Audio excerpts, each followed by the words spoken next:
Nós vamos falar agora, nesse bloco, sobre a certificação de entidade beneficente e de assistência social. Para nós começarmos a falar sobre esse assunto, vamos saber o que é certificado de entidade de beneficência e de assistência social, o famoso SEBAS. É um certificado concedido pelo governo federal por intermédio dos Ministérios da Educação, do Desenvolvimento Social e da Saúde a pessoas jurídicas de direito privado, sem fins lucrativos, que prestam serviços na área de educação, assistência social ou saúde. Desde que essas entidades elas atendam os requisitos legais. Elas vão ter o título de entidade beneficente de assistência social. Mas nós vamos falar sobre o SEBAS Educação, que dentro do atual cenário das políticas educacionais contribui de maneira efetiva para o processo de inclusão social no país, constituindo-se em uma política pública de fomento ao acesso dos estudantes à escola, a partir da garantia de ofertas de bolsas integrais ou parciais aos estudantes de educação básica e superior. E quais são os benefícios que essas instituições elas podem ter se elas forem certificadas pelos SEBAS? Elas vão usufruir da isenção do pagamento das contribuições sociais incidentes sobre a remuneração paga ou creditada aos seus empregados. Também podem receber transferências de recursos governamentais a título de subvenções sociais no termos das leis das diretrizes orçamentárias vigente. E o certificado do SEBAS é um dos documentos exigidos pela Receita Federal para as entidades privadas sem fins lucrativos gozem de isenção da cota patronal das contribuições sociais. Mas antes de você requerer o SEBAS, você deve atentar para o seguinte: a sua instituição deve estar devidamente cadastrada no Censo da Educação Básica ou no Censo da Educação Superior, ter no mínimo 12 meses de funcionamento na data do protocolo do requerimento, verificar se a sua área de educação preponderante é de educação. Esses são os 3 principais requisitos. E caso vocês queiram saber um pouquinho mais sobre esses requisitos, vocês têm que ler a Lei 12.101/2009 e o Decreto 8.242 de 2014 e a Portaria Normativa 15 de 2017. Quem é que pode requerer o SEBAS? Qualquer entidade ou instituição que atue preponderadamente na área da educação. E qual é a primeira providência que você tem que fazer caso você não seja cadastrado no SEBAS? Você tem que entrar no Sistema Eletrônico de Certificação das Entidades Beneficentes da Assistência Social na área de educação, que é o SISEBA, que ele fica no endereço http://cebas.ms.gov.br através do link Acesse SISEBA. Aí você vai ver lá o formulário para que você possa se cadastrar. E por que mas eu vou precisar de um certificado de certificação digital? Não. Até o presente momento, o SISEBAS não precisa do certificado digital. Ele tem um sistema próprio, mas isso aí pode mudar de uma hora para outra. E o que você... como é que você... eu já sou SEBAS, eu já tenho SEBAS. Como é que eu tenho que fazer minha renovação? A sua renovação, você poderá requerer a renovação no decorrer dos 360 dias do ano que antecedem o termo final da validade do seu certificado. Se o seu certificado vale até 29 de abril de 2019, você tem até agora, até o dia 18 de abril de 2019, para você requerer a sua renovação. Atenção, os requerimentos protocolados antes dos 360 dias do termo final da validade do certificado, eles não são reconhecidos.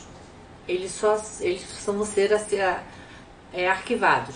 Então, vocês têm 360 dias que antecedem o termo final da validade do seu certificado. Aí a gente está sempre falando em concessão, em renovação. Eu vou dar alguns conceitos para vocês.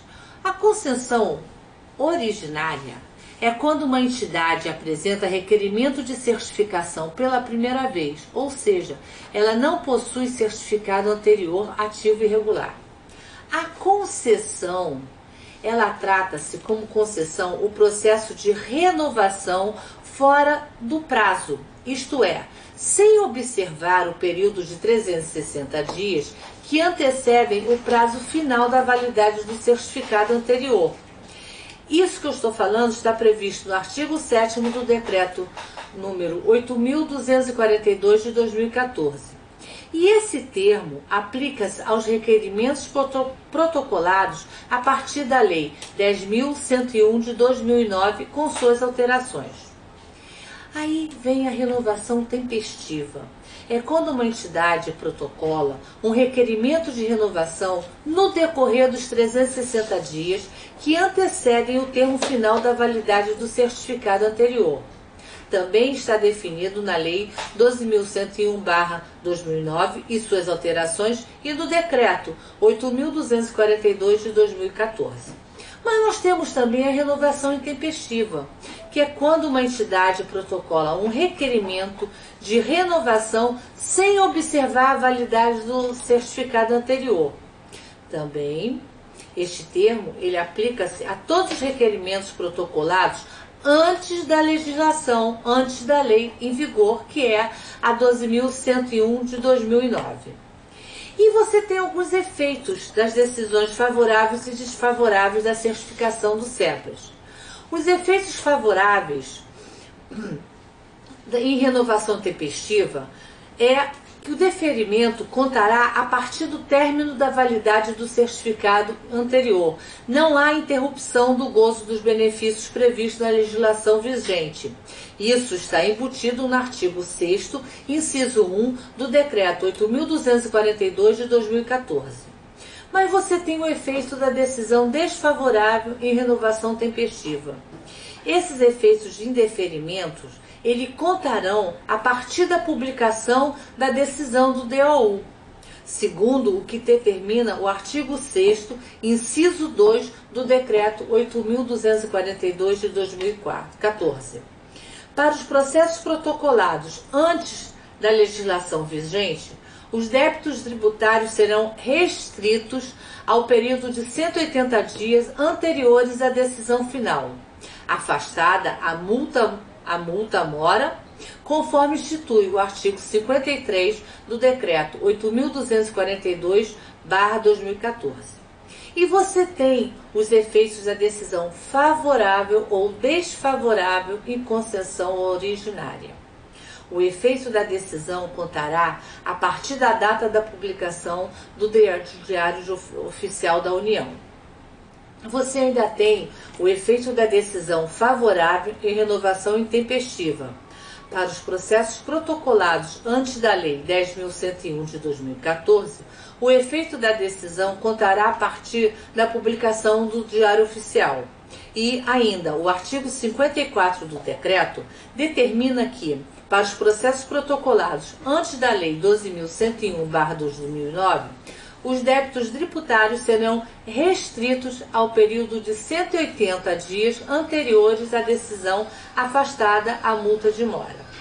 E para os efeitos da decisão favorável ou desfavorável em concessão, o efeito da decisão contará a partir da data da publicação do DO, porém, conforme o artigo 7º, parágrafo único do Decreto 8.242/2014, a entidade não terá o gozo dos benefícios provenientes da legislação vigente no período compreendido entre o término da validade da certificação anterior e a data da publicação da decisão.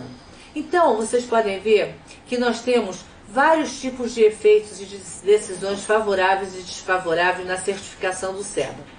Vocês, como instituição, vocês têm que ver aonde isso pode ser aplicado na sua instituição. Além disso, nós temos alguns requisitos legais que a entidade deve comprovar para obter o SEBAS Educação, seja ela a concessão, seja ela a renovação. Comprovar que está constituída regularmente como pessoa jurídica de direito privado sem fins lucrativos, com a finalidade de prestação de serviço na área de educação. Estar constituída em funcionamento regular há no mínimo 12 meses. Estar cadastrada no SIS-SEBA nos termos da legislação. Obedecer o princípio da universalidade de atendimento, assegurando a seleção dos bolsistas e demais beneficiários, segundo os critérios socioeconômicos definidos na Lei 12.101 de 2009, sem qualquer forma de discriminação, segregação ou diferenciação, sendo vedada a utilização de créditos étnicos, religiosos, corporativos, políticos ou quaisquer outros que afrontem esse princípio. Prever em seus atos constitutivos que, em caso de dissolução ou extinção, o eventual patrimônio remanescente seja destinado a outras entidades sem fins lucrativos congêneres ou às entidades públicas. Atender ao disposto na legislação aplicável à educação, especialmente a nossa LDB. Ter cumprido o número mínimo de bolsas estabelecidos no artigo 13, artigo 13A e artigo 13B da Lei 12.101 de 2009 e suas alterações. Manter escrituração contábil regular que registre as receitas e despesas, bem como a aplicação e gratuidade de forma segregada, em consonância com as normas brasileiras da contabilidade.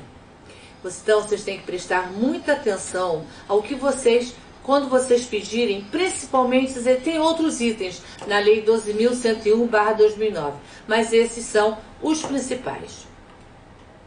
E quais são os documentos que a sua instituição deve apresentar para requerer o SEBAS Educação?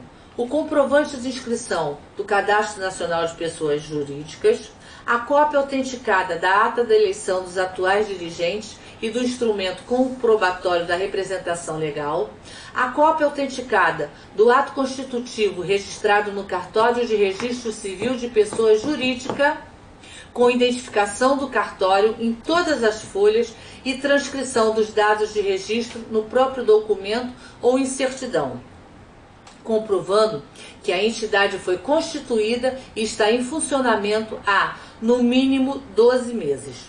Relatório das atividades desempenhadas no exercício fiscal anterior ou requerimento, destacando-se informações sobre o público atendido e os recursos envolvidos.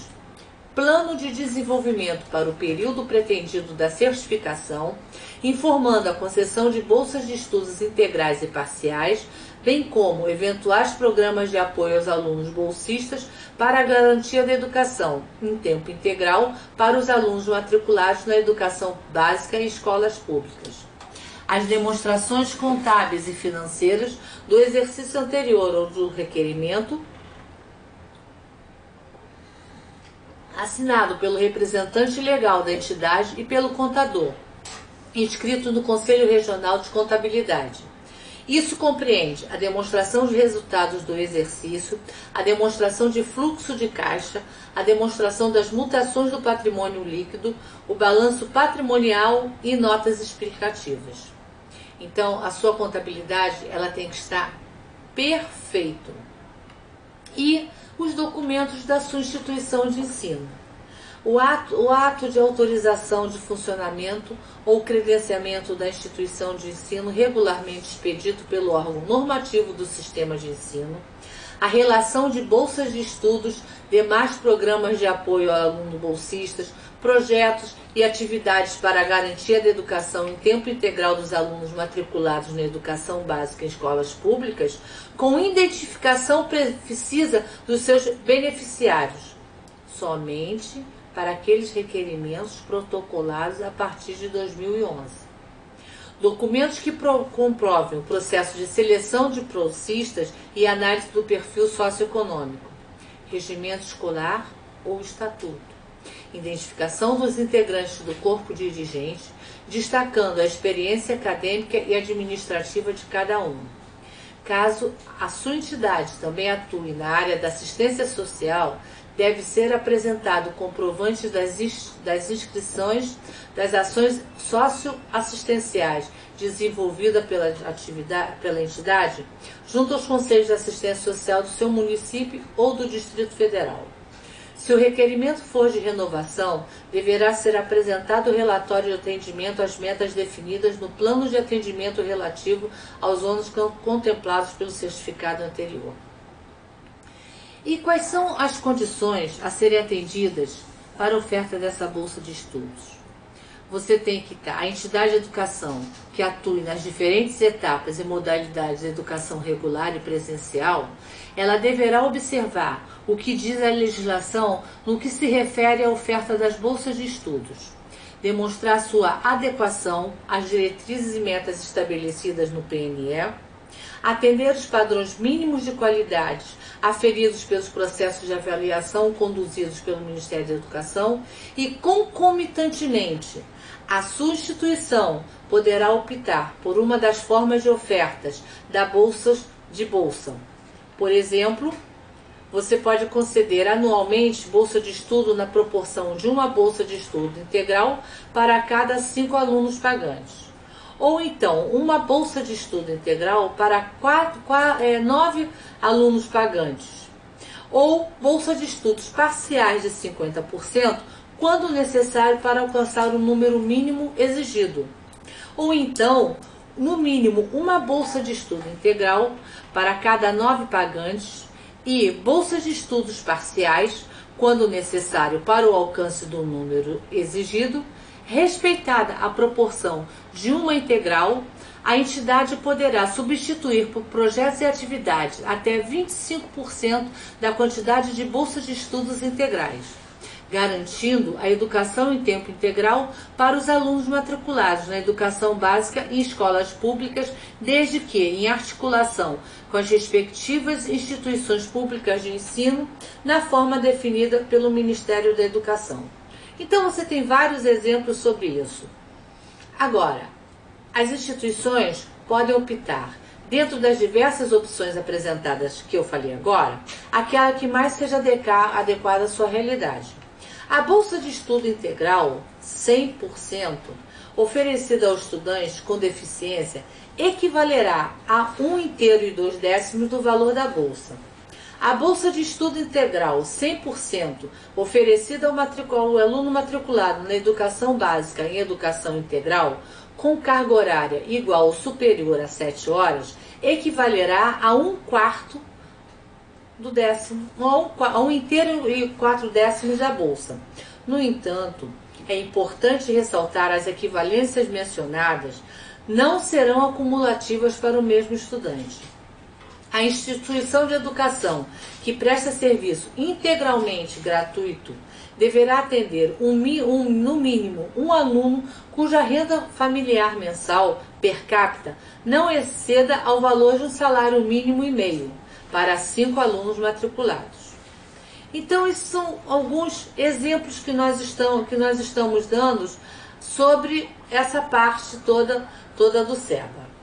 O que eu aconselho vocês? A que vocês leiam um pouco sobre a legislação e qualquer dúvida que vocês tenham, entre em contato conosco pelo e-mail ipai@ipai.com.br.